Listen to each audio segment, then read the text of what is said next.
श्राद्ध पक्ष में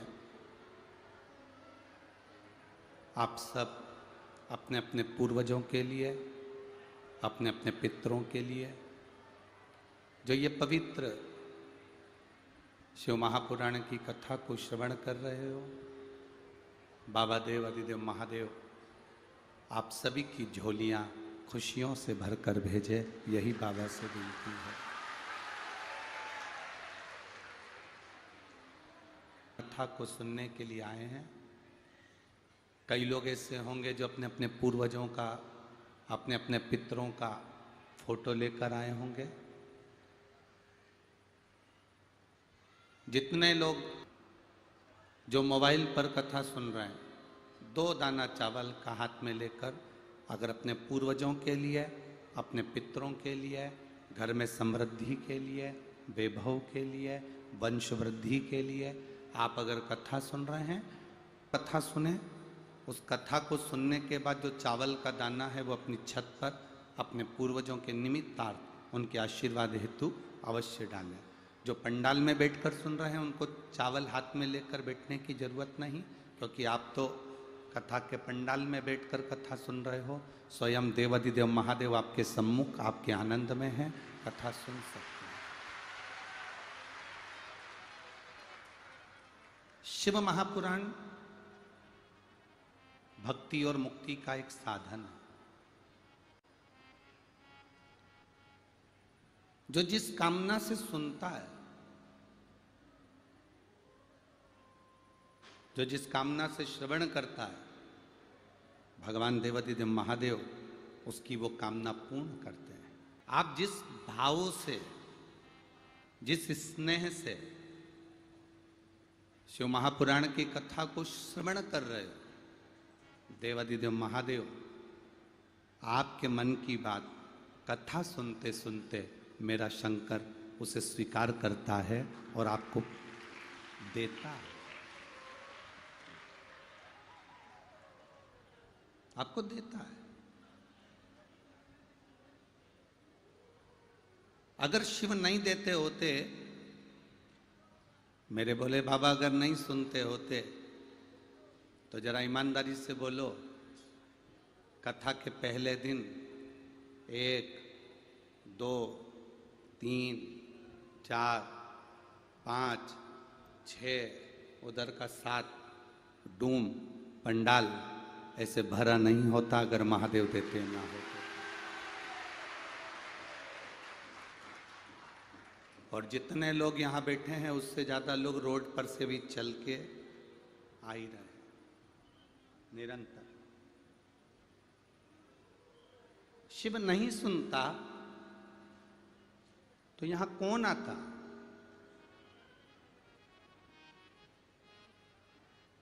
अरे दया की ना होती जो आदत तुम्हारी, तो सुनी ही रहती अदालत तुम्हारी। गरीबों के दिल में जो जगह तुम न पाते, तो किस दिल में होती इबादत तुम्हारी। अगर मेरे देवाधिदेव नहीं सुनते तो कौन आता?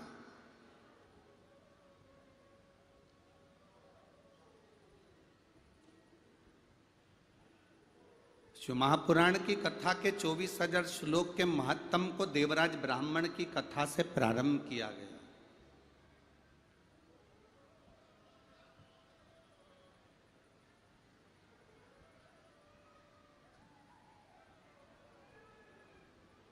एलईडी का बोला गया है, थोड़ा सिग्नल नहीं आ रहा है, आप लोग बैठकर कथा सुनो। जैसे ही सिग्नल आएगा आपको एलईडियां चालू कर दी जाएगी।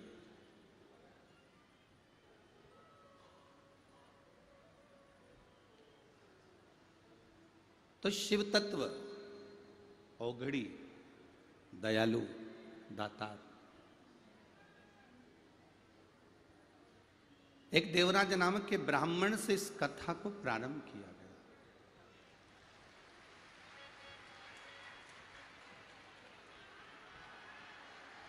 और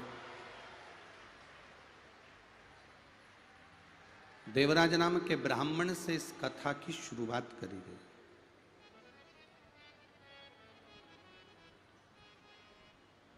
अब एक जरा विचार करिएगा,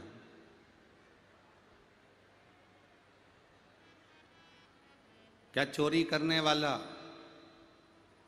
छल करने वाला, बेईमानी करने वाला, कपट करने वाला, गलत विचार रखने वाला, क्या कभी भगवान शिव का हो सकता है? क्या कभी भगवान का हो सकता है? पर शिव महापुराण की कथा कहती है, जिसकी चित्त, जिसकी वृत्ति, जिसका मन, जिसकी बुद्धि और जिसके कुल के अंदर, जिसके परिवार के अंदर कभी शंकर भगवान की आराधना करी गई हो,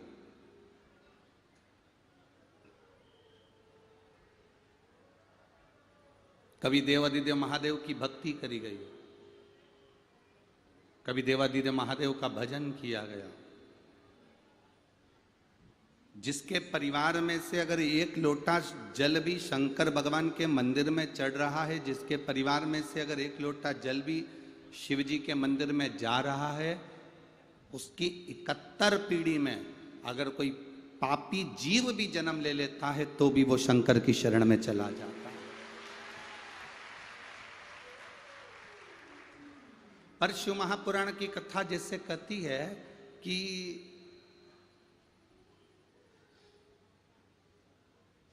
किसी का घर थाने के पास में हो तो उसको कितनी अकड़ रहती है ना। किसी का घर अगर बस स्टैंड पर है तो उसको कितनी अकड़ रहती है। किसी का घर अगर रेलवे स्टेशन पर हो तो कितनी अकड़ रहती है। किसी का घर थाने के पास होता है तो बड़े शान से कहता है, तुम्हारा घर कहाँ है? अरे वो थाना है ना, उसके बिल्कुल पास में। कभी भी किसी से भी पूछ लेना आधी रात को, थाने के पास मेरा घर है, ठीक है। बस स्टैंड पर घर हो तो कह देते हैं कि किसी से भी पूछ लेना, बस स्टैंड के पास मेरा घर है। रेलवे स्टेशन के पास घर हो तो कह देते हैं रेलवे स्टेशन के पास मेरा घर है।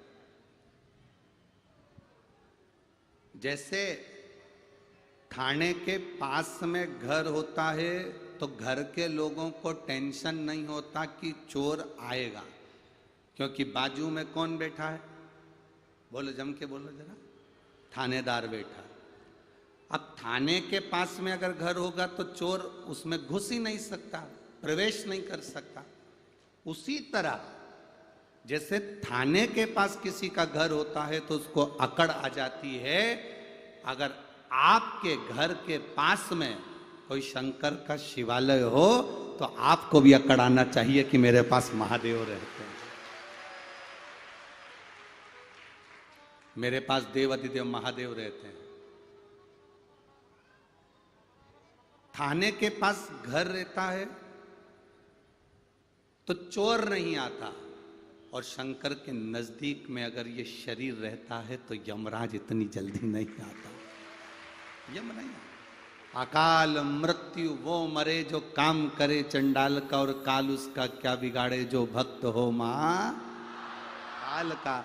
जो शिव का उपासक होता है, जो शंकर का उपासक होता है, जो शिव भक्ति में डूबा रहता है, उसको सोचना नहीं पड़ता।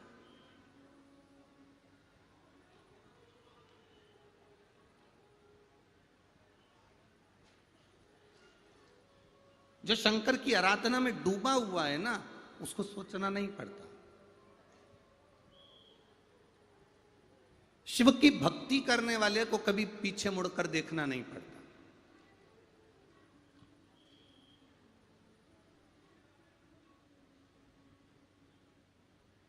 आज के व्यक्ति ये सोचता है मेहनत कम करूं, फल पूरा मिले। पहले का व्यक्ति सोचता था कि मेहनत पूरी करूंगा तो फल पूरा मिलेगा, पर आज के जमाने में व्यक्ति ये सोचकर बैठता है कि मैं मेहनत कम करूं और फल ज्यादा मिले, मेहनत कम करूं सफलता ज्यादा मिले।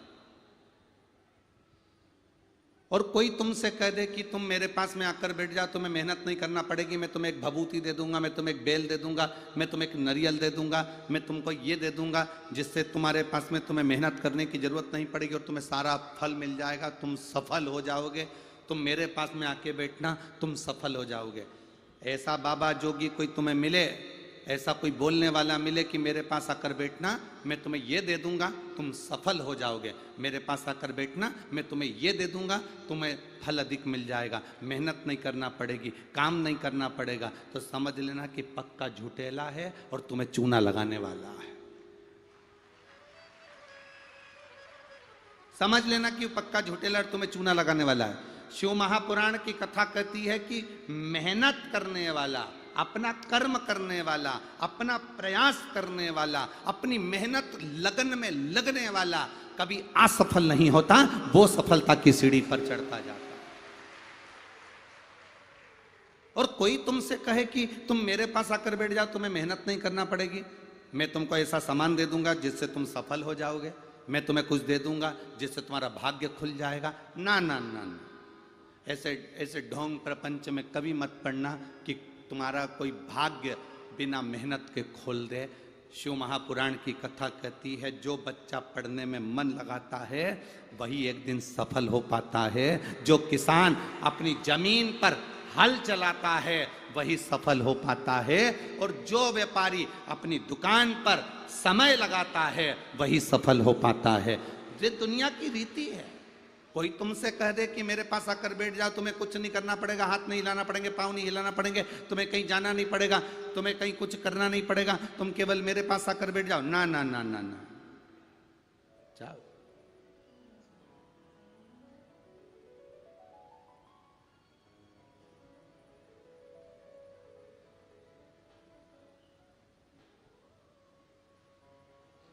आप अपना कर्म क्यों नहीं करते?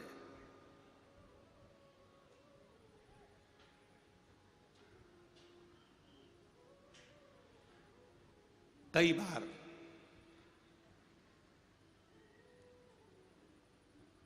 बार हमारे कुछ शिष्य ऐसे होते हैं जिनको ऐसा लगता है कि गुरुजी से हमारी बात नहीं होती या गुरुजी हमसे कम मिल पाते हैं।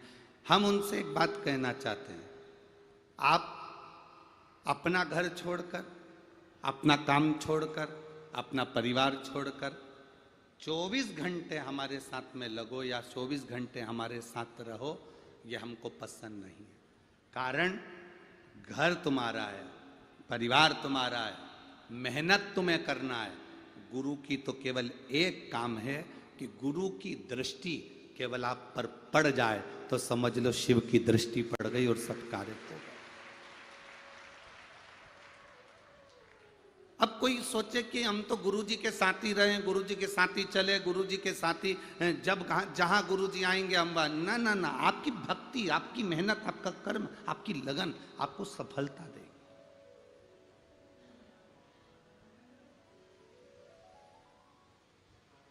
और जब तक तुम मेहनत नहीं करोगे सफल नहीं हो सकते। हम मत बुरे कर्म कर बंदे वरना पछताएगा, भगवान की आंखों से तू बच नहीं पाएगा, तू बच नहीं पाएगा। अरे ओ अज्ञानी मत करना दानी, अरे ओ अज्ञानी मत करना दानी। एलईडियाँ चालू करो भाई, एलईडियाँ क्यों बंद पड़ी हुई है? एलईडियाँ चलाई है पीछे की, पीछे की नहीं चल रही है, जनता खड़ी हुई है पीछे। शिव तत्व को जानने का प्रयास करें, भगवान ओगरदानी के तत्व को पहचानने का प्रयास करें।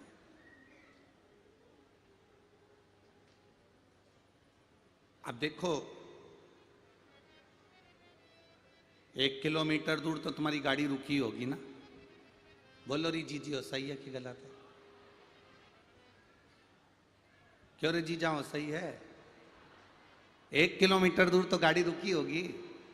अब वो 1 किलोमीटर दूर जो गाड़ी रुकी होगी, तुम वहां उतरे होगे, उतर कर तुम चलकर यहां तक पहुंचे होगे, इसमें तुम्हारी मेहनत लगी कि नहीं लगी? बोलो रे पंडाल वालों, मेहनत लगी कि नहीं लगी? लगी ना। अब इतनी दूर गाड़ी रोकी, चलकर तुम यहां तक पहुंचे, चलने में तुम्हारी मेहनत लगी ना। अब यहां बैठे 2 बजे कथा चालू होने वाली थी और तुम सवेरे 9 बजे के बैठे, बल्कि और जल्दी बैठे होगे, ठीक है। अब 8-9 बजे के तुम यहाँ बैठे, बैठकर तुमने भजन किया, कीर्तन किया, मंत्र जाप किया, श्री शिवाय नमस्तुभ्यम बोला। अब तुमने यहाँ पर बैठकर भी भगवान की भक्ति करी, मेहनत करी, भजन करा, 3 घंटे कथा सुनोगे, फिर भोजन ग्रहण करने के लिए जाओगे, फिर पंडाल में आ जाओगे। अपना घर, अपना दरवाजा, अपना परिवार 7 दिन के लिए छोड़कर तुम इतनी दूर कौड़िया गांव में आकर, इस शिवधाम में आकर कथा सुन रहे हो, तो क्या मेरा महादेव तुम्हारे लिए कैलाश छोड़कर नहीं आएगा? वो भी तो आएगा। मेरा महादेव भी तो आएगा। तेरे मंदिर में आना मेरा काम है और मेरी बिगड़ी बनाना तेरा काम। वो भी तो आएगा, वो भी तो पहुंचेगा।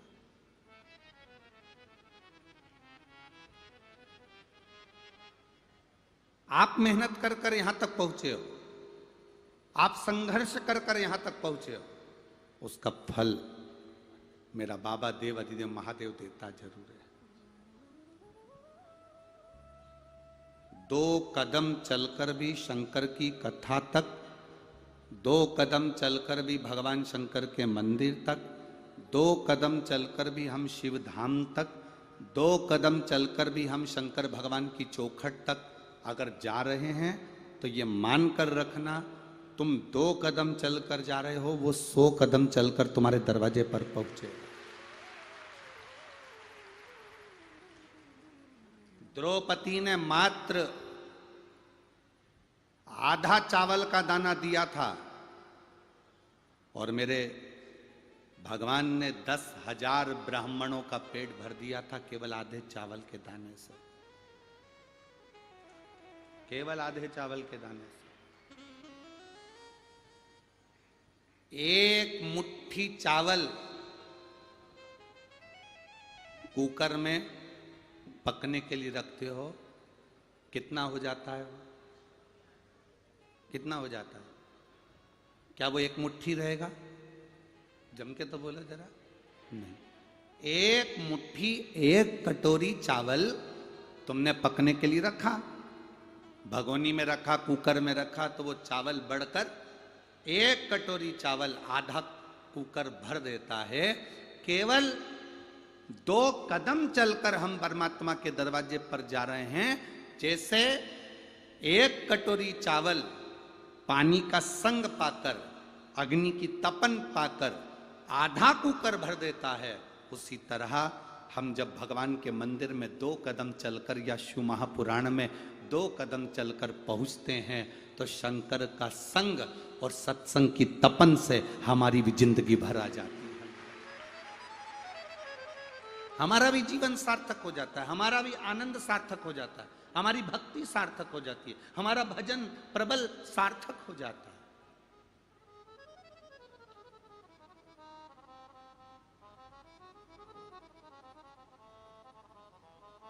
आप आए जरूर हो, इतनी दूर पहुंचे जरूर हो, 7 दिन का आपने डेरा लगा लिया यहां पर, पहुंच जरूर गए हो, पर ये उसको मालूम है कि मुझे भी जाना है इसके दरवाजे पर। अभी हमने जब कोटा में विधायक महोदय जी ने, शर्मा जी ने, संदीप जी शर्मा जी ने और लोकसभा अध्यक्ष, लोकसभा स्पीकर माननीय ओम बिरला जी ने कथा करवाई, तब हमने वहां पर एक बात कही थी, आप लोगों ने सुनी होगी, टीवी पर सुनी थी, कि भगवान को नारियल नहीं चाहिए, भगवान को तुम्हारा चना चिरौंजी भी नहीं चाहिए, भगवान को तुम्हारा 56 भोग भी नहीं चाहिए, भोलेनाथ जी को तुम्हारी धन दौलत भी नहीं चाहिए। किस किसने सुना था कथा में? सुना था आप लोगों ने कि शिव जी को आपके धन की, आपके नारियल की, श्रीफल की, लड्डू की, पेड़े की, या चिरौंजी की, या चने की शंकर भगवान को जरूरत नहीं है। शंकर भगवान तो कहते हैं जैसे पार्वती ने, गणेश जी ने, षडानंद कार्तिकेय ने, 33 कोटि देवताओं ने अपना समय निकालकर मुझे दिया, मेरा भजन किया, ऐसा समय अपने समय में से 24 घंटे में से थोड़ा सा समय निकालकर तुम मुझे दो। अगर तुम अपना समय मुझे दोगे तो तुम्हारी दुख की घड़ी का जो समय होगा उसको सुख में बदलना मेरा काम होगा, वो समय में बदलूंगा, वो समय में चेंज करूंगा।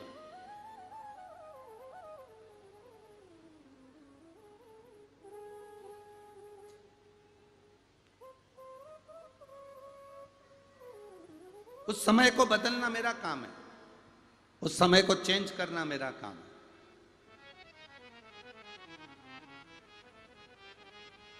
फिर मैं उसको किस तरह से बदलूंगा ये मैं जान सकता हूं,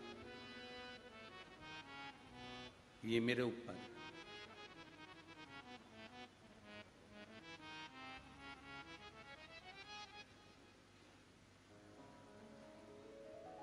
शिव महापुराण की कथा कहती है, देवराज नाम का ब्राह्मण का समय मेरे भोलेनाथ जी ने बदल दिया।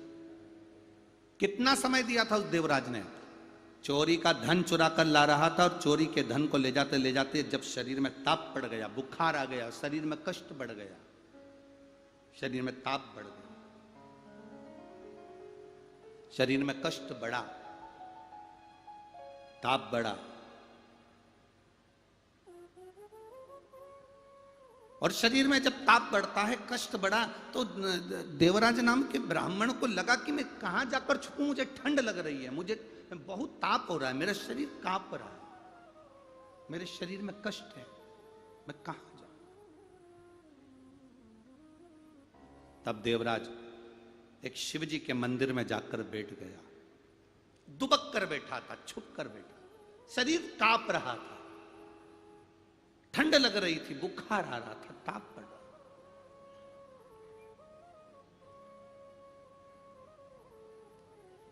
बैठा, कोई ब्राह्मण देवता शिव महापुराण की कथा कर रहे थे, कोई ब्राह्मण देवता शंकर भगवान की अविरल कथा का वाचन कर रहे थे, और वो देवराज नाम का ब्राह्मण वहां बैठ गया, उसके शरीर में कष्ट था।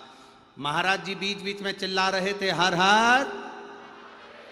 जैसे ही पंडित जी बार बार हर हर महादेव कह रहे थे तो उस देवराज नाम के ब्राह्मण को चिढ़ छूट रही थी, क्योंकि उसके कष्ट इतना था, शरीर में तपन, शरीर में कष्ट बहुत था। एक बात ध्यान रखना, शरीर में ताप बढ़ता है, शरीर में बुखार बढ़ता है, शरीर में कष्ट बढ़ता है, शरीर में अगर रोग बढ़ता है, ताप बढ़ता है, तपन बढ़ती है, बुखार बढ़ता है, शरीर में कष्ट बढ़ता है, शरीर में ताप बढ़ता है, तो हमारा खाना पीना छूट जाता है। आपने से आप लोग तो जानते होंगे, तुम्हें बुखार आता है तो भोजन अच्छा लगता है क्या? अरे बोलो तो री जी हाँ, नहीं लगता ना। अगर बहुत तेज सिर दुख रहा है और तुमको कोई के रसगुल्ला खा लो, अच्छा लगेगा? नहीं। पेट में बहुत दर्द हो रहा है, मरोड़ चल रही है, इतना पेट दुख रहा, इतना पेट दुख रहा, और कोई तुमसे कह दे ले लड्डू खा ले, अच्छा लगेगा? आंख में कचरा चले गया और कोई तुमसे कहे जलेबी खा लो, अब आंख तो वैसी बेकार हो रही, वो उसमें कचरा बड़बड़ बड़बड़ कर रहा, अब इधर दांत दुख रहा, दांत, वो इतना दुख रहा सूझ के गप्पा होगा गा। और कोई तुमसे कह दे रबड़ी रखी है, खीर रखी है, खा लो। शरीर में ताप बढ़ता है, शरीर में कष्ट बढ़ता है, तो हमारा भोजन छूट जाता है। और जब हमारे घर में, हमारी मन में पाप बढ़ता है, तब भगवान शंकर की कथा और भजन छूट जाता है। ताप बढ़ने से भोजन छूटेगा, पाप बढ़ने से कथा छूटेगी, सत्संग छूटेगा, शिव जी के मंदिर जाना छूटेगा। एक निवेदन आप लोगों से है, रोज शंकर के मंदिर जाओ, रोज। और अगर शंकर जी के मंदिर 2-4 दिन नहीं जा सको ना, तो बाबा देवाधिदेव महादेव से कहना श्री शिवाय नमस्तुभ्यम। और बाबा से कहना बाबा मैंने कौन सा पाप कर दिया जो आप मेरा मुख नहीं देख पा रहे हो। यहां कई माताएं ऐसी बैठी होंगी जिनकी पड़ोसन इनके साथ कथा सुनने आने वाली थी, पर घर में ऐसा टेंशन बढ़ गया, इतना काम बढ़ गया कि बेचारी वो नहीं आ सकी, उसकी जगह दूसरी आ गई। बोलो री सही है कि गलत? रिजर्वेशन किसी का था, पहुंच गई कोई। विचार करना कि हमने कौन सा पाप कर दिया जो भगवान की कथा तक नहीं पहुंचे। हमने क्या कर दिया जो भगवान के मंदिर तक नहीं पहुंचे। हमने क्या कर दिया जो एक लोटा जल चढ़ाने के लिए हम शिव के मंदिर तक नहीं जा पा रहे। ऐसा क्या हो गया? ये ताप कैसे बढ़ गया? ये पाप कैसे बढ़ गया? और महाराज खाना ना छोड़ा, पीना ना छोड़ा, राम भजन क्यों छोड़ गया। जाना ना छोड़ा, आना ना छोड़ा, फिर सत्संग जाना क्यों छोड़ दिया? क्यों छोड़? एक पत्र आया है,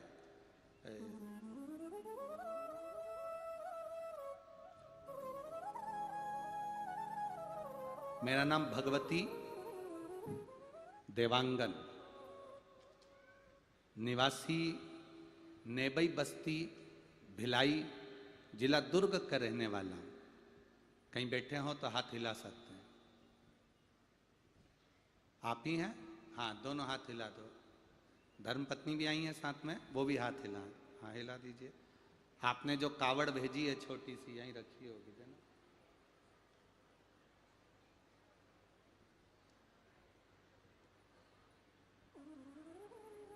एक बार वापिस हाथ हिला दो। श्री शिवाय नमस्तुभ्यम।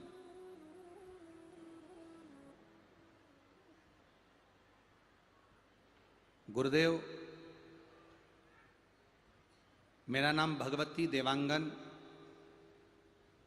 आपने छोटी सी कावड़ भेजी है, वो प्राप्त तो हुई है आपकी। अब इस कावड़ का महत्व क्या है? क्यों इन्होंने ये कावड़ भेजी? इसका कारण क्या है? क्यों कावड़ भेजी है? ये पत्र के माध्यम से समझेंगे। शिव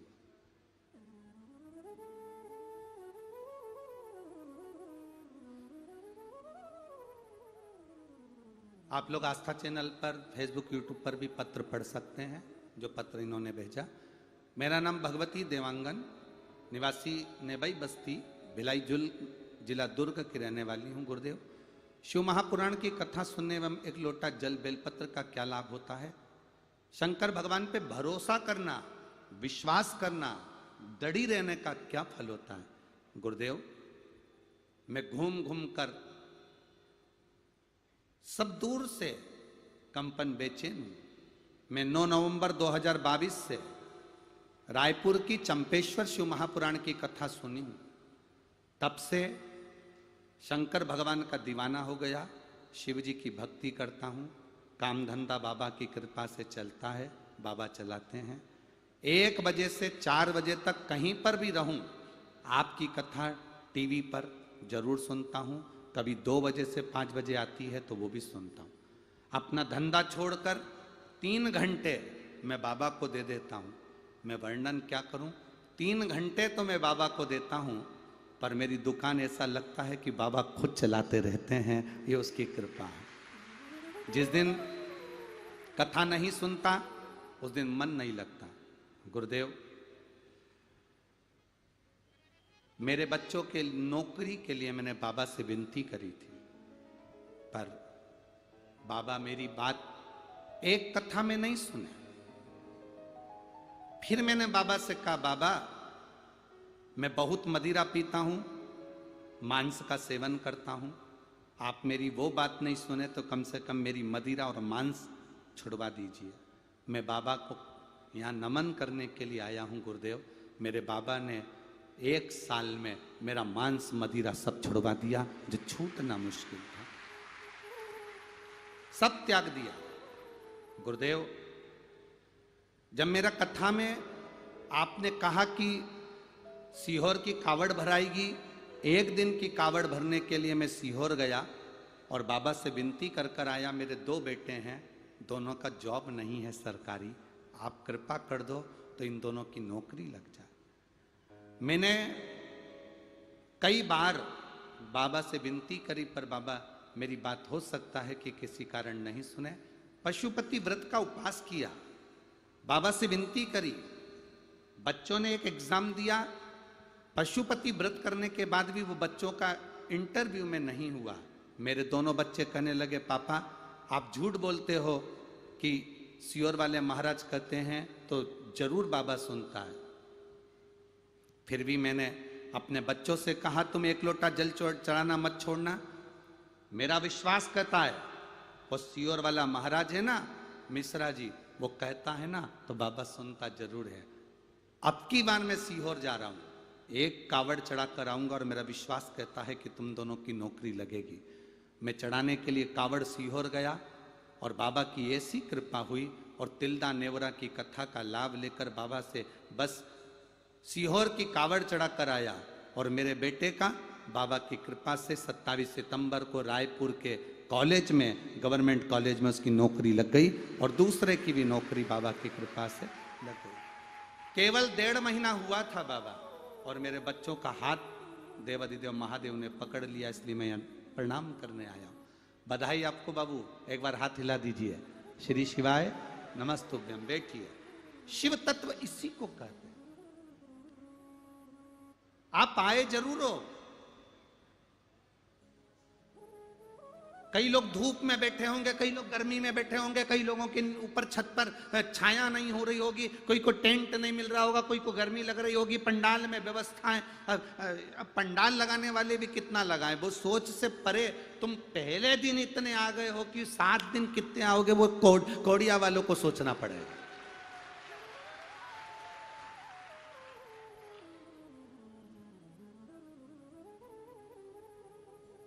तुम पहले दिन इतने आ गए, आश्चर्य। ये तो सही में ईमानदारी की बात। छत्तीसगढ़ का ये पहला रिकॉर्ड है जो तुम पहले दिन इतना सारा आ गए रे।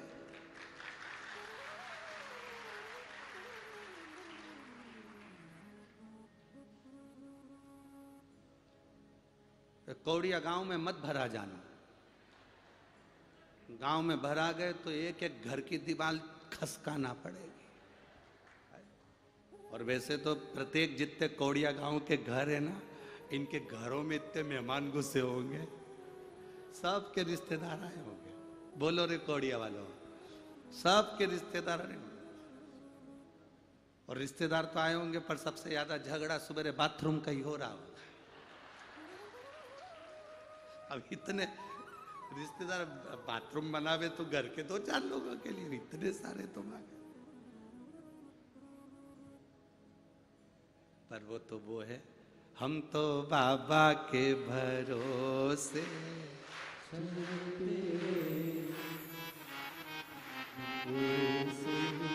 चलते हैं, भोले बाबा के भरोसे चलते हैं, भोले बाबा के भरोसे चलते हैं, डमरू वाले के भरोसे चलते हैं, डमरू वाले के भरोसे चलते हैं। हम तो बाबा बाबा के भरोसे चलते हैं, हम तो बाबा के भरोसे चलते हैं, काशी वाले के भरोसे चलते हैं, काशी वाले के भरोसे चलते हैं, देवघर वाले के भरोसे चलते हैं, देवघर वाले के भरोसे चलते हैं, भोले बाबा के भरोसे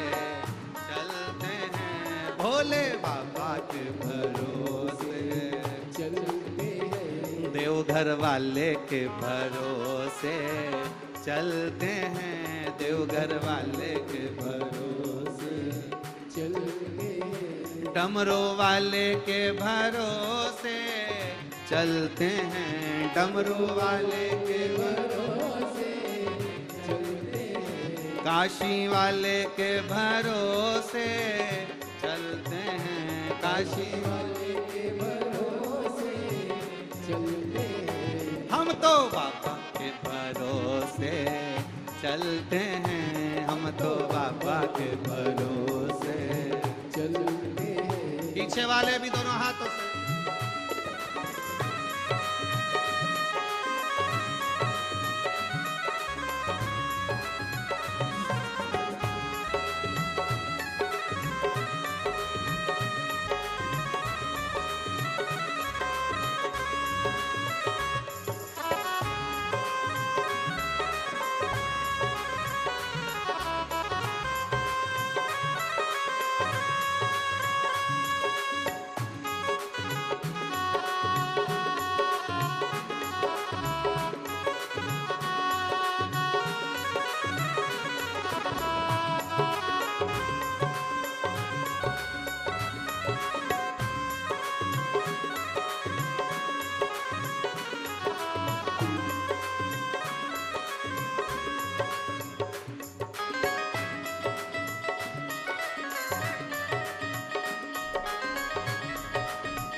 ओ बाबा ने हमको चलना सिखाया, बाबा ने हमको चलना सिखाया, सब भक्तों से मिलना सिखाया, सब भक्तों से मिलना सिखाया, बाबा ने हमको चलना सिखाया, बाबा ने हमको चलना सिखाया, सब भक्तों से मिलना सिखाया, सब